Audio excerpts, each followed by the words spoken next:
Hey there, everybody. Welcome to another free GRE Prep Hour. I am your host, Tyler Johnson, and I am an instructor and tutor here with Manhattan Prep.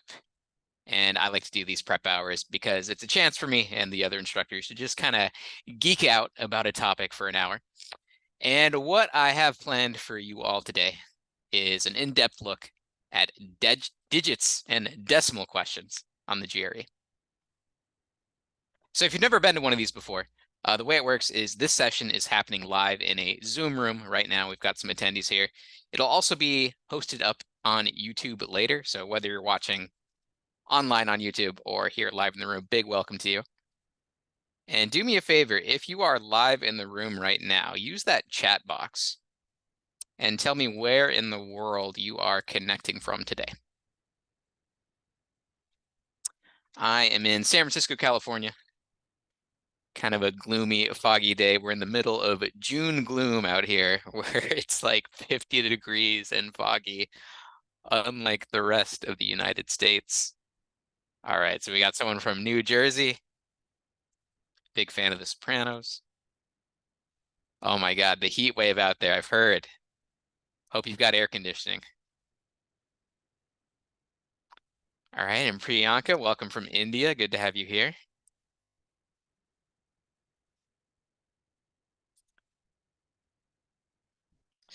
And to get things rolling, I'm just going to put a problem up on the screen, and I'll give you a couple minutes to solve it. If you're here in the room, chat your answer to me when you are done. Here it is.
All right, so I think the key with this one is to not let that negative exponent throw you for a loop. I feel like if this had just been 10 cubed there and 10 cubed there, people can intuit better what to do. But really, I think you just want to rewrite it So those 10 to the negative thirds are stacked on top of one another. And then you can see those are just going to cancel out to 1. So in the end, quantity A, we've got it equivalent to 0.002 versus quantity B, which is just 0.02. That makes quantity B the bigger value. So your answer is B.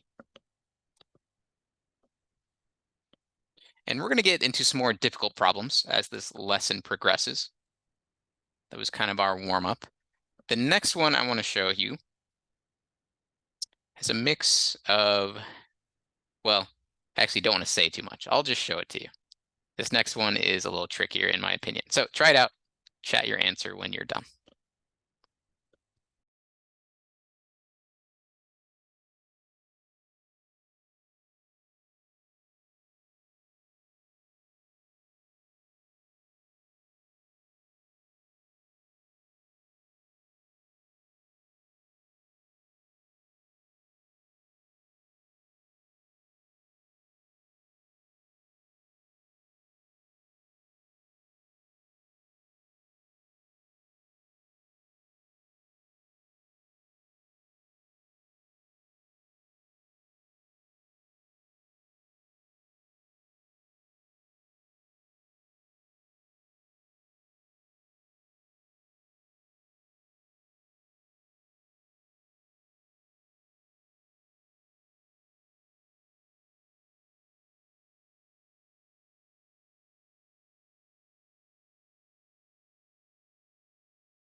So a few thoughts to get us started here.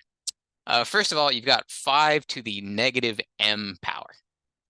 And I think one of the first things you want to do is clear that negative power. You handle a negative power just by inverting the base.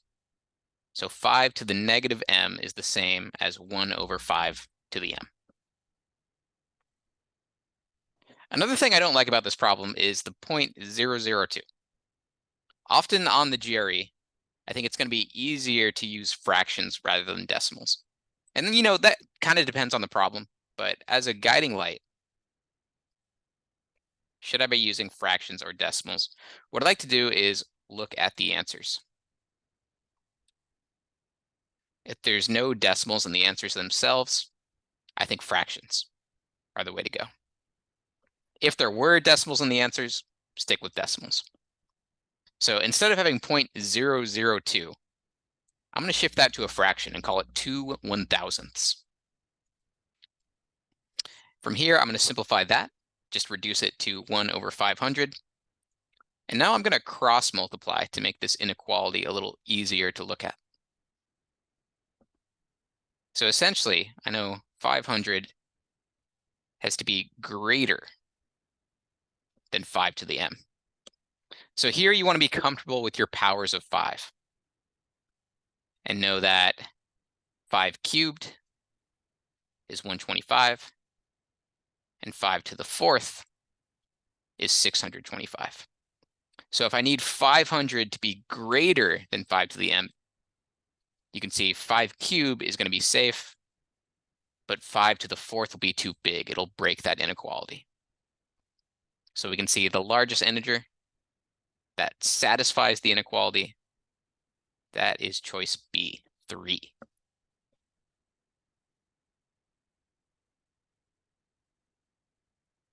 So again, if there aren't if there aren't decimals in the answers, I think fractions are the way to go.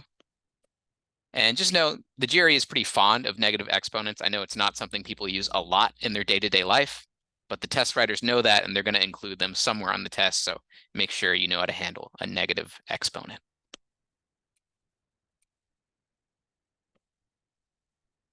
Okay, so moving on, we're going to cover some other digit and decimal stuff here.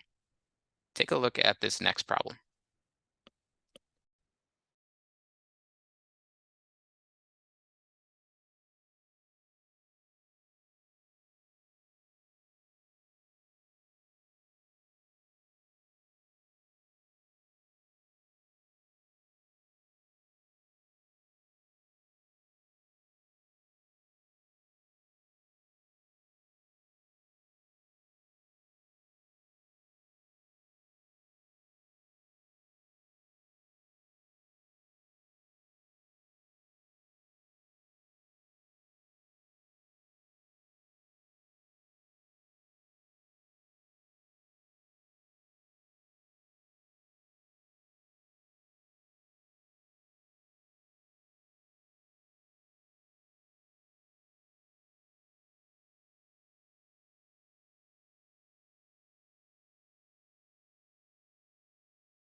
So this one's more straightforward. The main thing I want this problem to demonstrate is when you divide by a 10, the decimal shifts to the left. So I know in the full problem you're dividing by 100,000, but if you divided that numerator up there just by a single 10, the decimal place is going to move in one spot.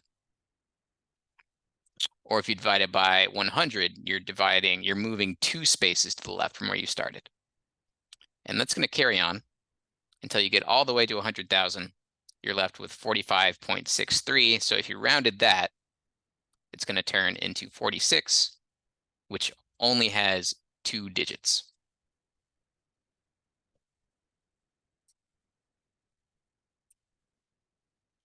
So that's a more straightforward example. Let me show you how this same kind of idea can be used in a much more difficult way on the GRE. Try this problem.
So for this problem, if you're trying to calculate what that number looks like, you are working too hard.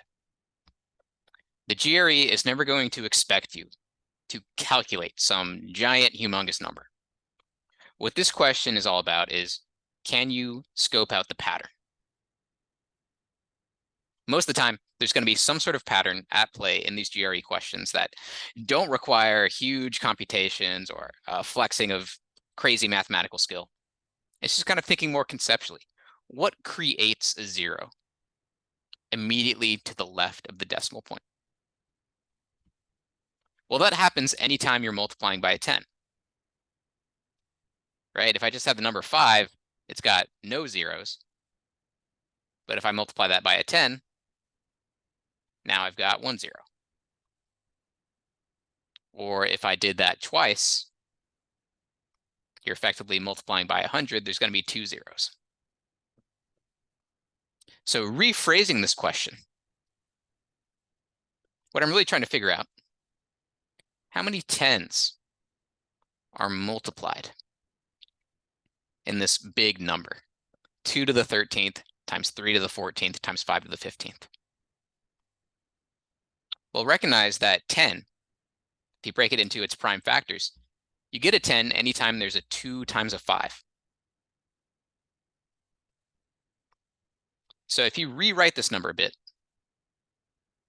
got 2 to the 13th times 5 to the 15th. I'm going to break that 5 to the 15th apart into a 5 to the 13th times a 5 squared.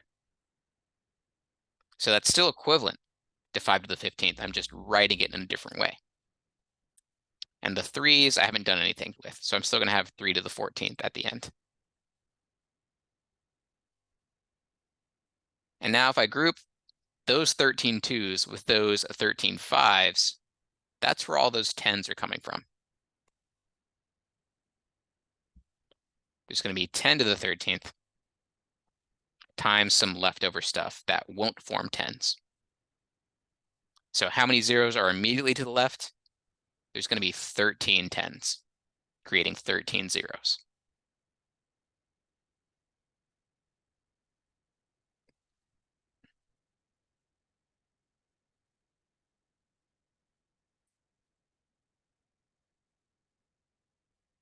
So now I want to show you a problem. Same concept here, but we're upping the ante, making the 10's a little harder to see. What if we had something like this? Try this one out.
So ultimately, it's still the same rephrase. We're trying to figure out how many tens are multiplied together in this number. And if you write it out, it is a long number, but you want to think, where are the hidden fives coming from? Because there's obviously a 5 there, but where are the other 5s in this number? You're going to get those by breaking apart multiples of 5, like 25 and 20 and 15 and 10. Same thing with 2s. You've got the 2 there, obviously, but all these multiples of 2s are also going to contain powers of 2s. So if you broke it all out,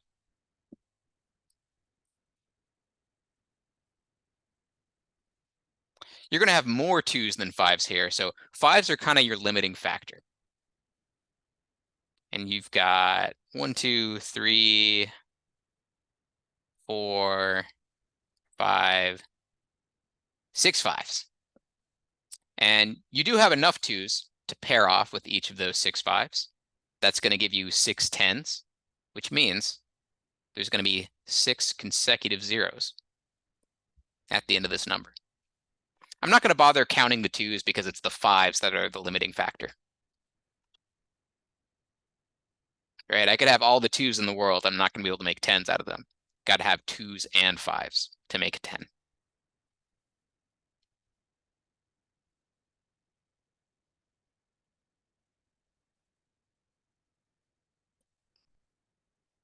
Okay, so one more on this concept. This one is going to be a quantitative comparison. Try this one out.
If you're unfamiliar with factorial notation, represented by that exclamation point, it just means you multiply by every integer from that number all the way down to 1.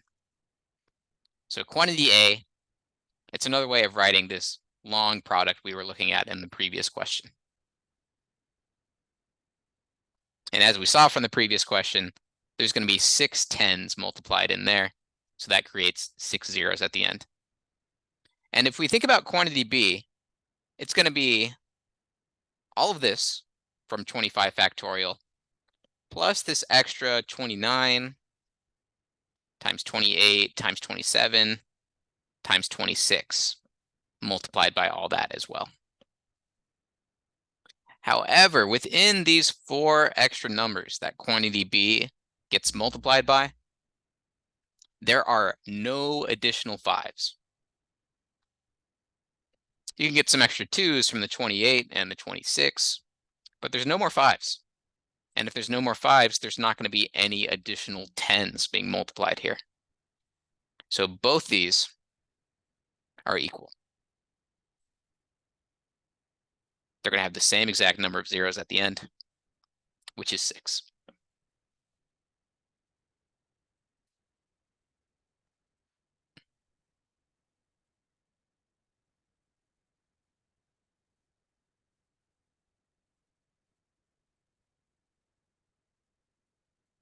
Okay, here's another problem. We're going to introduce this idea of a terminating decimal.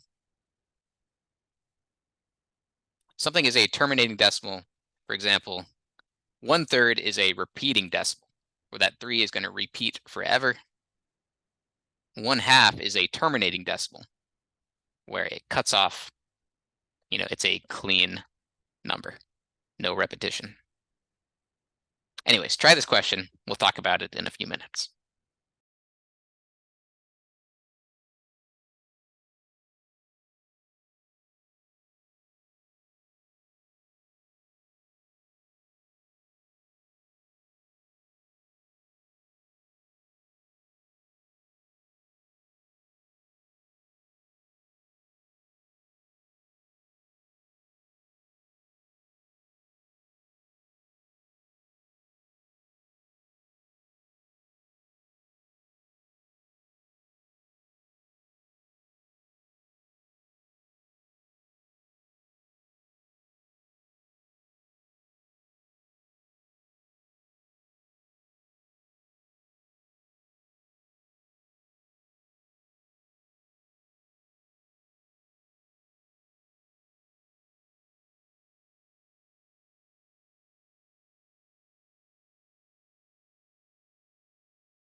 So I know I said earlier, when fractions and decimals are mixed together, I tend to favor working with fractions.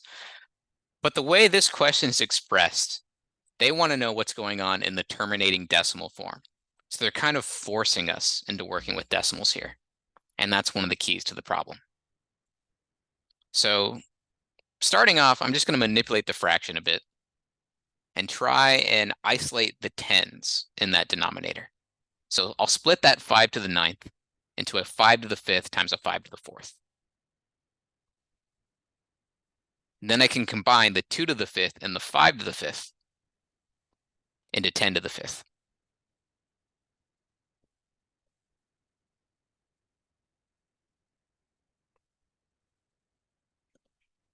So in other words,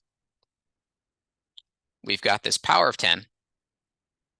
I might just rewrite it using a negative exponent, 10 to the negative 5th. And then I've got 1 over 5 to the 4th. And here's where that decimal conversion is going to be key, because we're trying to figure out how many non-zero digits are in here. All these tens, those are just creating zeros to the right of the decimal point.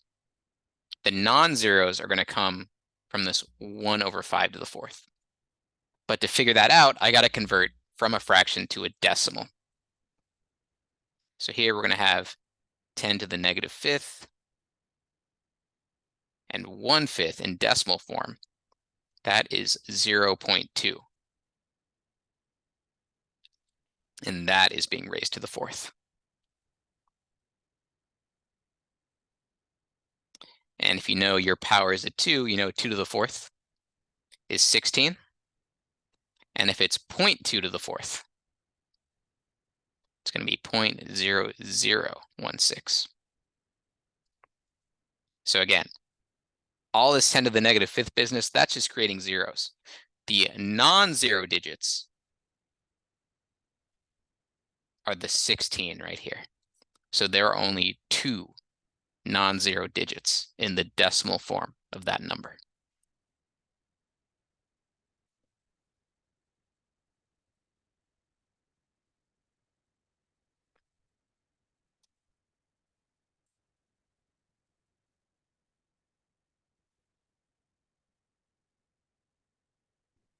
Another common question type you'll see on the GRE related to digits and decimals are questions specifically about units digits.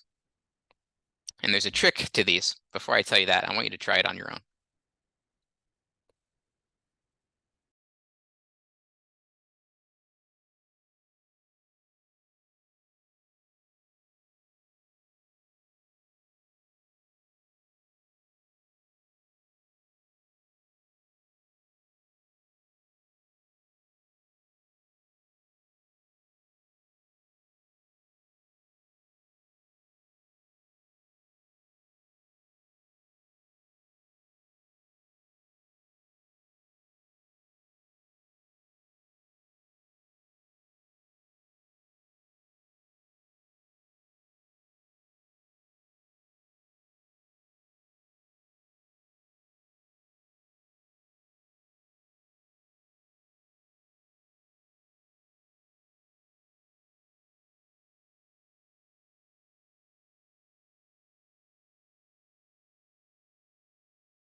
So the key with units digit questions is that you get to ignore the digits that are not units digits.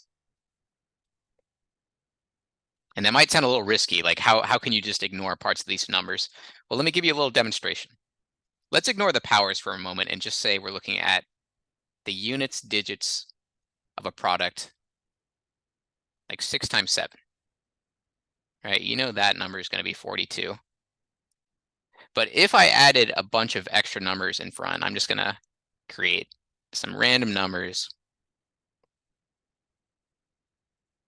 So even if I had way bigger numbers, as I'm doing the long multiplication here, what's going to happen is, after I finish multiplying that 7 through every value, you put a 0 right there.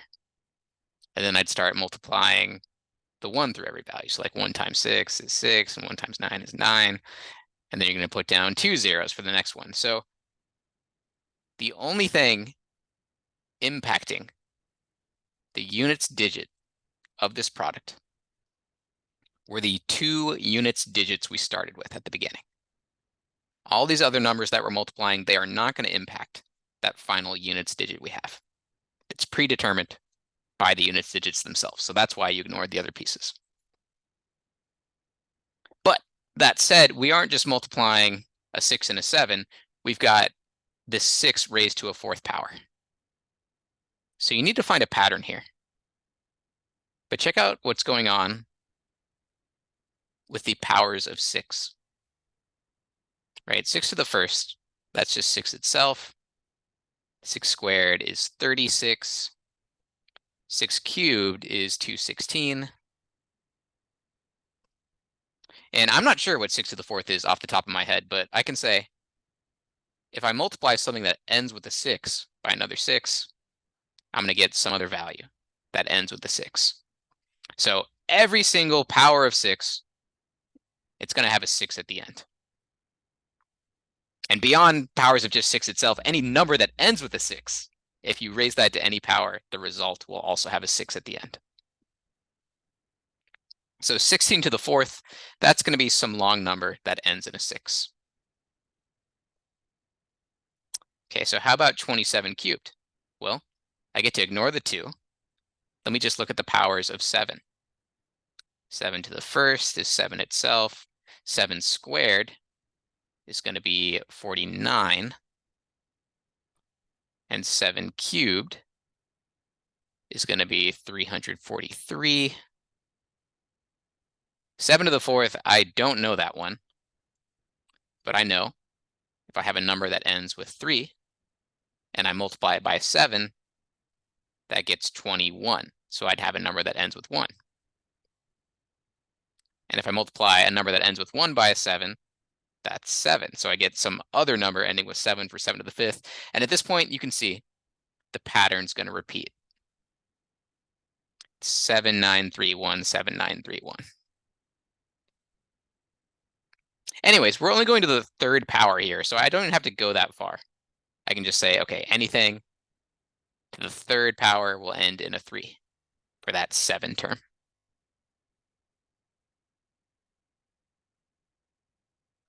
Sorry, it ends with a 3, not a 7. Which means the ultimate product here, big number ending with a 6 times big number ending with a 3. You'd have 18 and you'd carry the 1, but remember, you're going to get nothing but zeros for all those other numbers. So the final units digit is 8.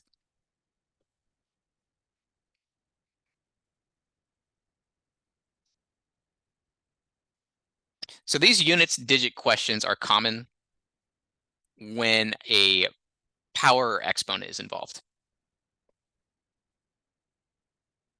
And with 6, the power is really easy, right? The pattern was just 6 forever. With 7, the pattern was a little more interesting. It was going 7931, 7931.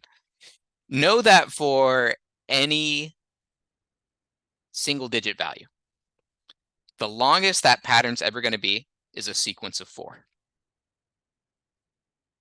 Right, so numbers that end in 2 or 3 or 7 or 8, those have a longer pattern. If numbers end in 9 or 4, it just bounces back and forth depending on whether it's an odd or even power. And the easiest here, if you've got a 1, a 5, or a 6, or if it were a 0, I can include that one. It doesn't change. Whatever that number ended with, any power is going to be the exact same number at the end. So I don't want you to memorize this. Just know if you need to find the power pattern, just look at the first 4 patterns, or the first 4 powers, and then you'll know what the pattern is.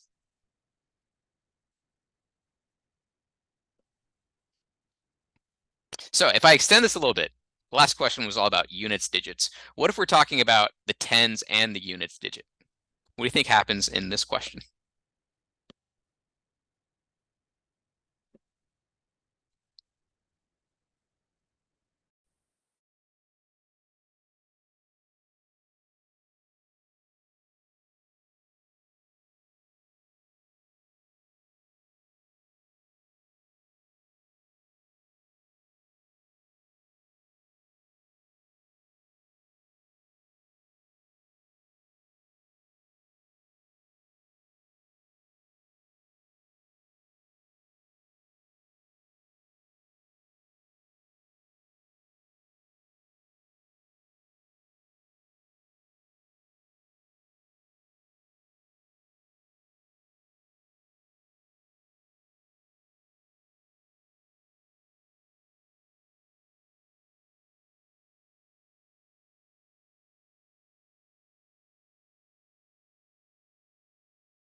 Well, if I want to know just the final 2 digits, then I can ignore everything in my beginning numbers that is not the final 2 digits. So really, I can just do 89 times 21. And to be honest, I would just plug that into a calculator. I'm not going to do that manually. But it comes out to 1869. And then same logic will apply. If it's true of the last 2 numbers and those starting values, it's going to be true of the last 2 numbers in that huge product.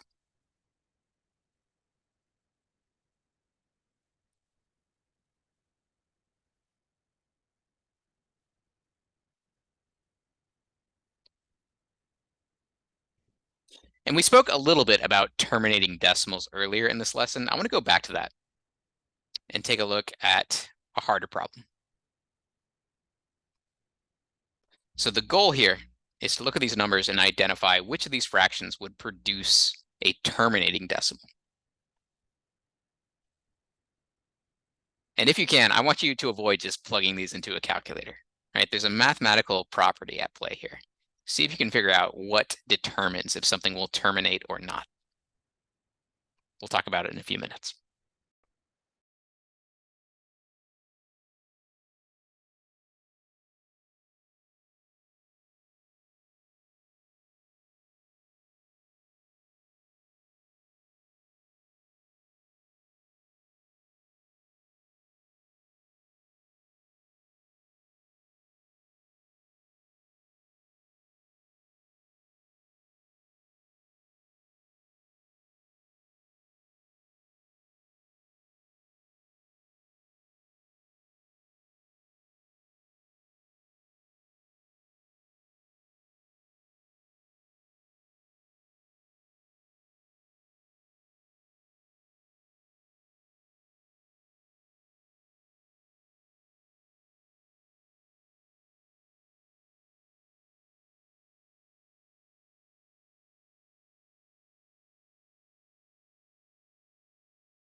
So to talk about this one, I think it'll be easier if we examine just our simple fractions to start.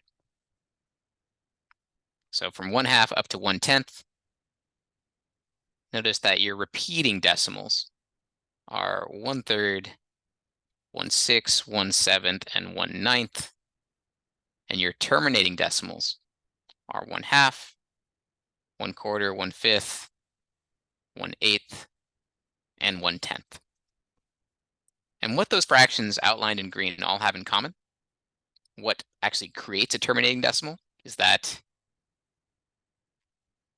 fraction will have a terminating decimal if its denominator's prime factorization has only 2's or 5's. And that's because we use a base 10 number system. And the only numbers that cleanly divide a 10 are 2's and 5's. So if you look at those denominators, the ones that have purely 2's or 5's in their prime factorization, that will always create a terminating decimal. As soon as you toss a 3 or a 7 or a 9 into the mix, I guess a 9 is composed out of 3's, but anything that's not a 2 or a 5, it's going to be a repeating decimal instead. So if we go through these answers, A is a safe bet because 25, that's 5 times 5. It's only 2's or 5's. B is not going to work because there is a 3 in that denominator. C is not going to work. It has a 5, but it's also got an 11 in its prime factorization. 625, that one's going to work because 625 is 5 to the 4th. It's nothing but 5's. E, this is a callback to an earlier problem, but look at the denominator. It's nothing but 2's and 5's. That is going to terminate. F is not going to work. This one has a 3. And the reason I know it's got a 3 is I'm using a divisibility trick. If you take the digit sum and you get a result that is divisible by 3, then you know the number itself is divisible by 3. 1600. That one is going to be only 2's and 5's. Right? It's basically 2 to the 4th makes 16. And then you multiply that by 100. And 100 is made only of 2's and 5's. H, this is a huge number, but it's just 33 different 2's multiplied together. So that one's going to work.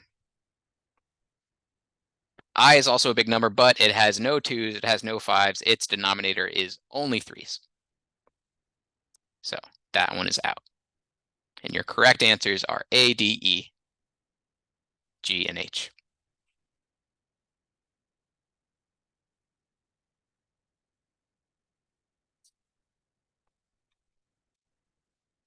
All right, I've got one last problem for you before we wrap up today.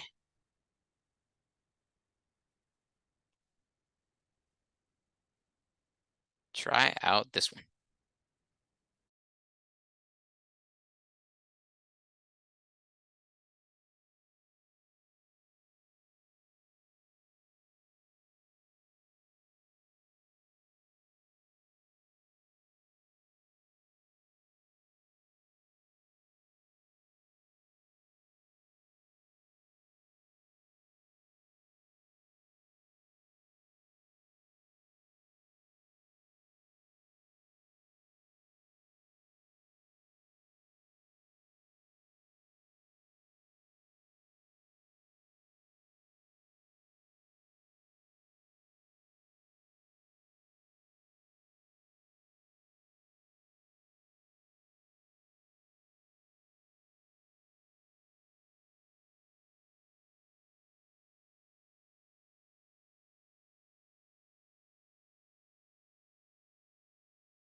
When your goal is to take a repeating decimal and convert that into a fraction, I think what you want to do is split up that repeating decimal into the terminating piece and the repeating piece. In other words, this number here, it's equivalent to 7.58 plus this repeating 3,000th part. And now I'm going to start converting these values into fractions. Right, 7.58, I could rewrite that as 758 over 100. And 0.003 repeating. Well, I know 0.3 repeating is 1/3. So if I want 0.003 repeating, that's going to be 1/300th. And now to combine these two fractions together, I need to get a common denominator. So I'm going to scale both pieces of that rightmost fraction up by 3. And that's going to yield 2274 over 300. And then I'm adding 1/300th to that. So my final answer is 2275 over 300. And if you want to, you can reduce that fraction, but know that you don't have to on the GRE, right? It's equivalent to 91 over 12. But for these fractional entry questions, any value that's equivalent to the answer will be counted as correct. So my advice is, as soon as you have a fraction, don't waste any time reducing it, just put in that answer.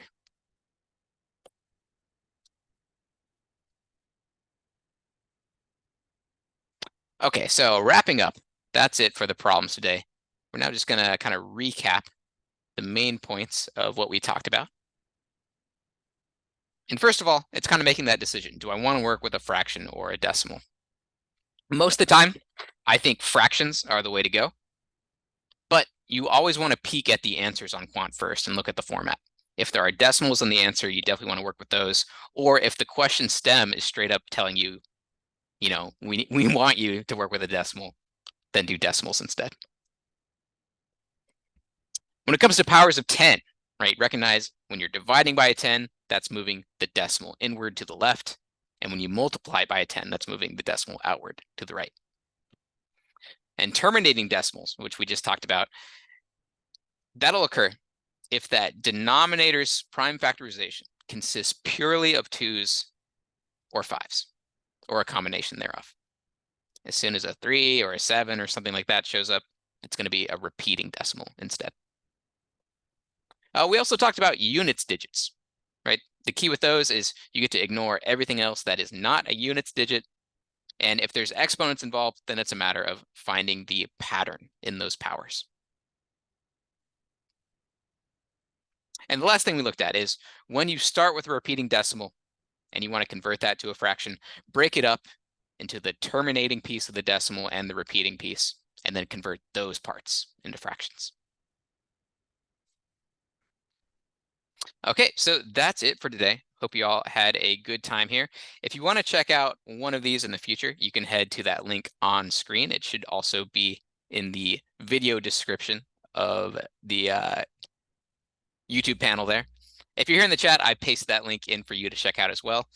And in addition to these free prep hours, another thing we do at Manhattan Prep is we teach a 9-week GRE course, and we open up session number 1 to the public.